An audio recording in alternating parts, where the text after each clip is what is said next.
Phone చేశారా? Phone చేశా. ఇందాకే బయలుదేరి వస్తా అని చెప్పింది హాస్పిటల్‌కి. సరే అండి. గీత ఎలా ఉందమ్మా ఇప్పుడు?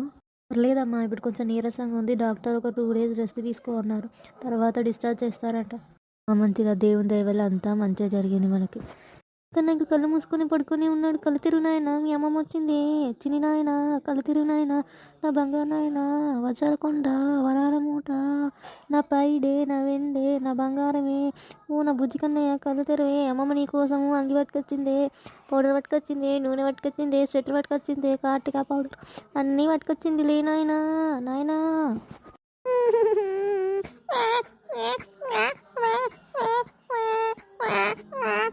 నా ఏడవకు నాయనా, అచ్చమ్మా కూతురు పోలికనే తెల్లగా ముట్టుకుంటే మాసిపోయేటట్టున్నావు. నా చందమామవే నువ్వు, నా బంగారు చందమామవే.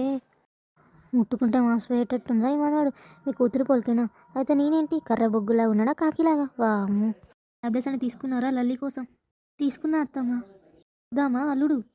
మరి నువ్వేంటి, నీ ఆరోగ్యమే బాగాలేదు, ఎందుకు ఇవన్నీ మోసుకొచ్చావు అక్కడి నుంచి అంత దూరం నుంచి? మన మనోడు కంటే నాకు ఏం ఎక్కువ, ఏది ఎక్కువ కాదు. అల్లుడు గారు ఫోన్ చేయగానే నేను తొందర వచ్చేసా, పరుగు అనుకుంటా. అప్పుడు వరి గెలుస్తుండే వదిలేసి వచ్చేసా. ఇక మీ నాన్నగారికి చెప్పా సాయంత్రం రమ్మని, ఇక అవన్నీ చూసుకొని వస్తాను. ఏమో నీ ఇష్టం. నువ్వు తాతమ్మ లేకపోయినా తాతమ్మ చీరని మీద కప్పిన ఆమె ఆశీర్వాదం ఉండాలని. చల్లగా చూస్తుంది మీ తాతమ్మ నిన్ను. బయలుదేరదామా? సరే అల్లుడు గారు, వెళ్ళిపోదాం. నెమ్మదిగా వెళ్ళండి. అసలే మా మనోడు ఉన్నాడు, తట్టుకోలేడు, చాలా స్పీడ్గా పోతే మనకేమన్నా ఇబ్బంది అవుతుంది. అమ్మాయికి కూడా ఆపరేషన్ అయ్యింది మొన్ననే. చిన్నగా వెళ్ళండి, కార్ మెల్లిగా పోనీయండి స్పీడ్ బ్రేకర్స్ దగ్గర. తెలీదా ఏంటి, చిన్న బాబు ఉన్నాడు, మా పిల్ల ఉన్నది, చిన్నగా పోవాలి, కార్ నడపాలి స్పీడ్ బ్రేకర్ల దగ్గర అని. నేను ఏదో కొత్తగా నడిపినట్టు చెప్తుంది నాకు అన్ని. దొంగ మొహంది. సరే అత్తమ్మ, మెల్లిగానే నడుపుతానులే స్పీడ్ బ్రేకర్స్ దగ్గర. నాకంత ఎట్లనో తల తిరిగినట్టు అవుతుంది, అంత వామిటింగ్స్ వచ్చినట్టు అవుతుంది, కక్కొచ్చేలా ఉన్నదమ్మా. కార్లో అసలు నాకు జర్నీయే పడదు, అసలు ఎట్లనో అవుతుంది. అమ్మా ఏంటమ్మా, ఇందాక దాకా బాగానే గలగల మాట్లాడు, ఇప్పుడేమో ఇలా అంటున్నావు. ఏంటో అమ్మా, ఉన్నట్టుండి ఇలా అవుతుంది. అసలు కనీసం నిమ్మకాయ అన్న ఉందా? నిమ్మకాయ పెట్టుకుంటే కక్కు రాకుంటుంటుంది.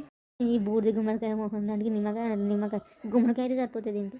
నా దగ్గర ఎందుకుంటా, ఇప్పుడు లేవుతాయా? మా దగ్గరికి వచ్చాము, 1 కిలోమీటర్ అయితే అయిపోతుంది. అమ్మా ఏంటి గుమ్మడికాయ మొహం దానికి?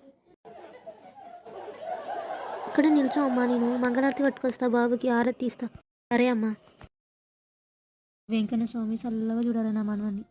అల్లుడు ఇక నీ కొడుకు పుట్టింది కదా, ఇక పార్టీ ఇవ్వాలి, వేకను కొయ్యాలి, ఇక దావత్ ఇవ్వాలి అందరిని పిలిచి.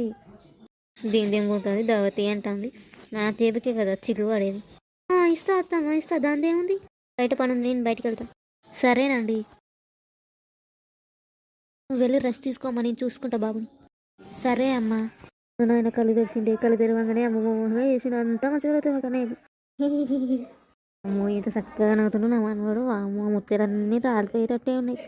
అండి మనమ్మ హుషారున్నాడు, ఇక నీకు మనవాడు పుట్టినట్టే కదా, ఇక ఏం సంబరం, మాకు దావత్ గిట్ల ఏం లేదా, ఇక ఏం చెప్పట్లేదు. అమ్మో వచ్చింది జిట్టుగా వెళ్ళలేదు నా మనవాడిని చూడడానికి. మనకి ఎంత దిష్టి అవుతుందో, కడుపు నొప్పి అవుతుందో, ఇక అనుకుంటూ వచ్చింది. ఇప్పుడే వచ్చిన హాస్పిటల్ నుంచి, అప్పుడే దీనికి వార్తలు అందినాయి అన్నీ. నాకు ఏమో అంటాను, వీళ్ళు వచ్చాక నీకోసమే చూస్తాను, ఇక నువ్వు అత్తవేమో అని. మనమ్మ జోకులు ఎత్తాను, నువ్వు కూడా బాగానే ఏంది, ఇక కోట్లు వస్తాయి. ఇక మీ మనవాడికి ఇక కట్నాలు, ఇక ఏదో ఇచ్చి పెళ్లి చేసుకుంటారు. ఇక ఇంకేంది, ఇక ఆడపిల్ల అయితే కట్నం ఇచ్చి పెళ్లి చేస్తారు. ఇప్పుడు అబ్బాయి కాబట్టి ఇంకేంది, ఇక రాజా పో మీ కూతురు. ఇక ఏంది లచ్చక్క, నీకు తెలియదా ఇప్పుడు కాలంలో అమ్మాయిలే బాగా చూసుకుంటున్నారు తల్లిదండ్రులని, అబ్బాయిలే ఎక్కువ పట్టించుకోవట్లేదు. అమ్మాయిలే బాగా చూసుకుంటున్నారు, వాళ్ళకి అన్ని కష్టాల విలువ తెలుసు. వనమ్మా నువ్వు అన్నది నిజమేలే, ఈ కాలాలలో అబ్బాయిలు ఎక్కువ చూడట్లేదు తల్లిదండ్రులని, కాకపోతే అమ్మాయిలు మాత్రం పక్క 100% తల్లిదండ్రులను బాగా చూసుకుంటున్నారు. ఒప్పుకోవాల్సిన విషయమేలే. అమ్మాయి పుడితే గర్వపడాల్సిందేలే, సిగ్గుచేటేవి కాదులే. నాకే విభేదాలు లేవు లచ్చక్క, అమ్మాయి అయినా అబ్బాయి అయినా ఇద్దరు 2 కళ్ళ లాంటి వాళ్ళు నాకు. నేను ఎవరు పుట్టినా నేను సంతోషంగా పడతాను. ఏ వనమ్మ నువ్వు చెప్పింది కరెక్టే, టీవీలో చెప్తారు కదా వార్తలు చూస్తుంటే నేను ఏదో జెన్జీ జనరేషన్ అట కదా, ఇప్పుడు ఏమీ విభేదాలు లేవు, అమ్మాయిలు అబ్బాయిలు ఇద్దరు సమానమే, జెన్జీ జనరేషన్ ఎక్క. లచ్చక్క నువ్వు చెప్పింది నిజమేలే, ఎవరు పుట్టినా సంతోషపడాలి, మన విభేదాలే చూపెట్టద్దు.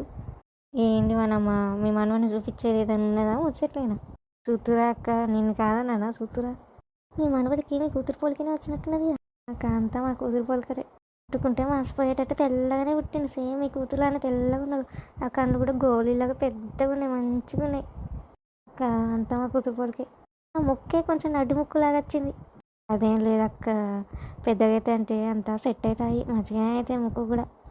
నేను అప్పుడప్పుడు కావు అట్లనే ఉంటాయి పెద్దగైనా కూడా. కానీ నన్ను భయపెట్టకు, అయితే మంచిగానే అయితే అన్నీ.